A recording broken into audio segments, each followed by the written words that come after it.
Welcome to Alex Answers. As always, I would like to remind you that with the correct preparation, we can overcome any obstacle together. It is with this in mind that I bring you today's video, Responsible Compassion. What does this mean, or why does it matter, you might ask? Simply put, the failure to apply compassion correctly can be as damaging as failing to apply it at all.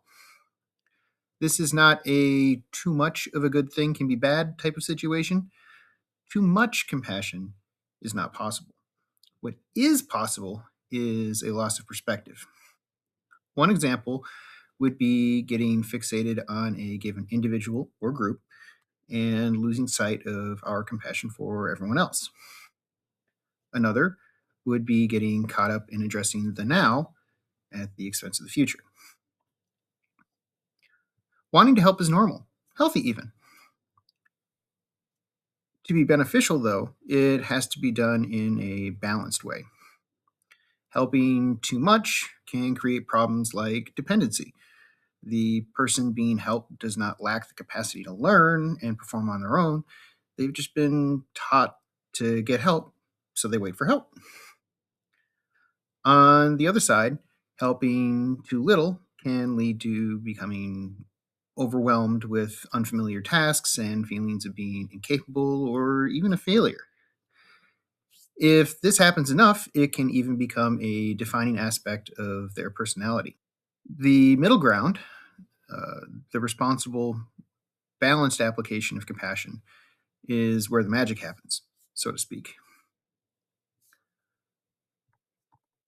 As a specific example, we will look at those math skills that most of us try to avoid learning.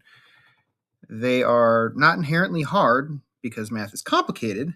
They are hard because it is a different way of thinking than we are used to, which means much more work for the brain to develop and reinforce the appropriate neural pathways.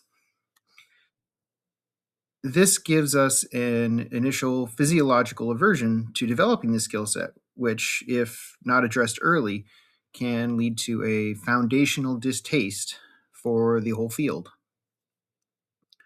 Then, when we get too little help on top of that, it takes a lot on behalf of the would be student to learn the task despite the lack of assistance.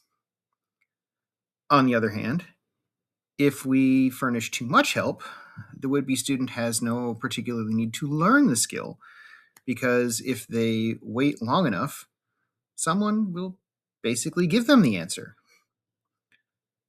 Further, if the help is furnished in a way that is largely self defeating because it is delivered in a disinteresting, disengaging, unrelatable, repetitive, or unrewarding way, boring.